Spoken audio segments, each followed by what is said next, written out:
नमस्कार सभी को, स्वागत है आपका अनस्क्रिप्टेड अनंता में। आज हम बात करेंगे एक नन्ही सी प्यारी सी बच्ची रिया की। ये एक स्टोरी है जो हमें एक मैसेज देकर जाएगी। ये कहानी है एक प्यारी सी नन्ही छोटी परी रिया की। रिया अपने मम्मी पापा के साथ बहुत ही हंसी खुशी से उनके साथ रहती थी। मम्मी पापा की पूरी दुनिया मानो जैसे रिया में ही थी। उसके मम्मी पापा उस प्यारी सी बच्ची को हर वो खुशी देना चाहते थे जो उनको अपने बचपन में नहीं मिल पाई थी। उसके पापा रिया को हर रोज़ खुद से तैयार करके अच्छा सा बना के उसे स्कूल छोड़ने खुद जाते थे। स्कूल से छुट्टी के टाइम वो उसको लेने नहीं जा पाते थे क्योंकि उस समय मम्मी पापा अपने अपने ऑफिसों में रहते थे। लेकिन उसके मम्मी पापा ने उसको स्कूल से लाने, उसको तैयार खाना खिलाने और उसकी देखभाल के लिए एक आंटी रखी हुई थी। वो आंटी उसको स्कूल से घर लाती थी, उसको खाना खिलाती थी, उसके कपड़े बदलती थी और उसको स्टोरीज सुनाती थी, उसको पार्क ले जाती थी और उसकी सभी छोटी बड़ी ज़रूरतों का ध्यान रखती थी। उसके मम्मी पापा के आने के बाद वो आंटी अपने घर चली जाती थी। एक दिन मम्मी पापा ने सोचा रूटीन लाइफ से हम थोड़ा सा रिया का टाइम टेबल चेंज करते हैं और उन्होंने एक दिन की छुट्टी ले ली। उन्होंने रिया को सुबह सुबह ये खबर दी कि आज मम्मी पापा पूरा दिन उसके साथ रहेंगे और जब वो स्कूल से घर आएगी तो उसको लेने आज आंटी नहीं बल्कि उसके मम्मी पापा खुद आएंगे। रिया उस दिन स्कूल जाने में और दिनों से भी ज़्यादा खुश थी क्योंकि वो चाहती थी आज उस पल को एंजॉय करना जब वो छुट्टी के समय अपने मम्मी पापा का हाथ पकड़ के बड़ी खुशी से अपने घर को वापस जाएगी। पूरे स्कूल में उसका दिन भर मन नहीं लगा। किसी भी पीरियड में उसको बड़ी बेचैनी हुई कि छुट्टी कब होगी। जैसे जैसे पीरियड ख़त्म होता रिया की खुशी बढ़ती जाती। वो बहुत ही ज़्यादा एक्साइटेड थी कि आज उसके मम्मी पापा उसको लेने आएंगे। समय बीतता गया, धीरे धीरे स्कूल की छुट्टी हो गई। सारे बच्चे घर को चले गए लेकिन रिया को लेने उस दिन कोई भी नहीं आया। रिया को इंतज़ार था कि मे भी पापा को थोड़ा सा लेट हो गया हो, लेकिन पापा ने प्रॉमिस किया है और रिया के पापा अपना प्रॉमिस कभी नहीं तोड़ते थे। वो बेचैनी से पापा का इंतज़ार करने लगी। जब सभी बच्चे चले गए, सारी बसेस चले गईं, सारी वैन्स चले गईं, तो टीचर रिया के पास आई और उसने पूछा, बेटा आप अभी तक यहाँ क्यों हो? क्या आज आपकी आंटी नहीं आई? रिया ने मैडम को बड़ी स्ट्रांगली बोला कि मैम आज मुझे लेने मेरे मम्मा पापा आने वाले हैं, आज मैं उनके साथ घर जाऊंगी। रिया की मैम ने अपनी घड़ी देखी और उन्होंने बोला कि छुट्टी हुए हुए 20 मिनट हो गए लेकिन आपको लेने तो अभी तक कोई नहीं आया। उन्होंने अपने फ़ोन निकाला और उसके पापा को फ़ोन किया और फ़ोन पे बोला कि सर आज रिया को लेने कोई नहीं आया है और जैसे कि रिया बता रही है कि आज आप उसको लेने आने वाले थे, आप अभी तक नहीं पहुँचे हैं, छुट्टी हुए हुए आधा घंटा हो गया।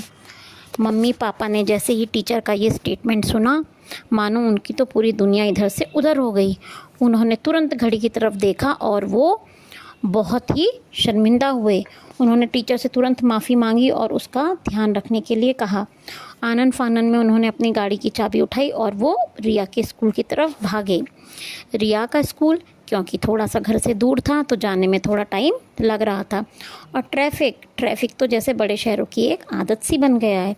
रास्ते में इतना ट्रैफिक था, हालांकि वो उस ट्रैफिक को रोज़ फेस करते थे, वहीं से ऑफिस जाते थे, वहीं से ऑफिस आते थे, लेकिन आज ट्रैफिक, गाड़ियों का हॉर्न, इंजनों की गर्मी, लोगों का बोलना उनको बहुत ही ज़्यादा बेचैन कर रहा था क्योंकि उनकी नन्ही सी रिया स्कूल में बेसब्री से उनका इंतज़ार कर रही थी और उनको नहीं पता था कि वो बच्ची वहाँ कैसी है, क्या सोच रही है। ये सब बातें कि रिया को कैसा लग रहा होगा, उनका प्रॉमिस टूट चुका था। उसके मम्मी पापा बहुत ही ज़्यादा बेचैन थे, लेकिन ट्रैफिक की वजह से वो काफ़ी बेचैनी फील कर रहे थे।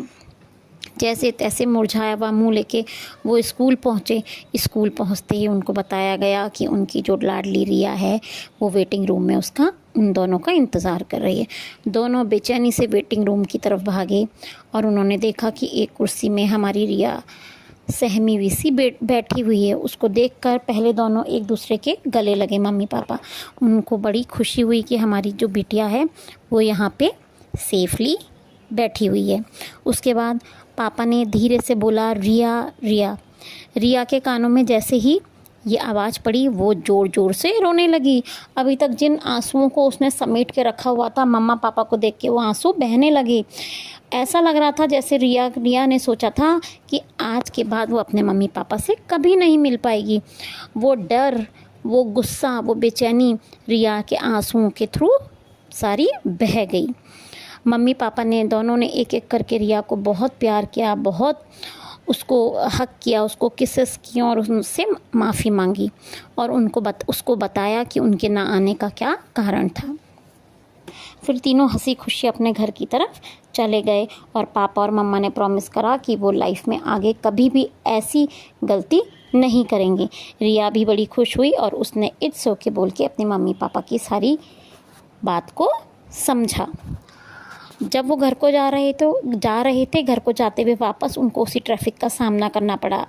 लेकिन इस समय वो ट्रैफिक उनको इतनी बेचैनी नहीं दे रहा था। वो गाड़ियों की आवाज़ वैसी ही थी, वो इंजन की गर्मी वैसी ही थी, वो दोनों साथ वैसे ही थे, समय वैसा ही लग रहा था। लेकिन इस बार उनको वो बेचैनी, वो घबराहट नहीं थी जो उनको रिया को स्कूल से लाते वक्त हो रही थी। रिया और उसके मम्मी पापा वापस अपने घर गए। रिया के मम्मी पापा ने उस दिन उसको बहुत सारी उसकी मनपसंद चीज़ें दिलाई और अपनी तरफ से जो गलती उन्होंने करी उनको उन्होंने कंपनसेट करने की पूरी कोशिश करी। ये छोटी सी रिया की स्टोरी हमें बहुत कुछ सिखाती है। रिया ने उस पल को, सुबह से रिया बहुत ही ज़्यादा खुश थी। बचपन कितना निस्वार्थ होता है देखिए। उस डर को जो पापा के ना आने पर उसको लगा था, उस पल का, जिस पल का वो सुबह से इंतज़ार कर रही थी, लेकिन पापा के ना आने की वजह से वो पल, उसका खुशी का पल दुख में बदल गया। लेकिन रिया उन सब बातों को तुरंत केवल मम्मी पापा के हक करने पर ही सब कुछ भूल गई। हम लाइफ में भी ऐसा ही क्यों ना करें कि हम एक दूसरे की गलतियों को एक हक से और एक स्पर्श से भूल जाएं और अपने जीवन में आगे बढ़ें और एक दूसरे के साथ कोऑर्डिनेट करके रहें। अगर हम भी ऐसा ही बने, ऐसा ही करें तो लाइफ कितनी आसान हो जाएगी। Thank you for listening. We will meet again. Thank you.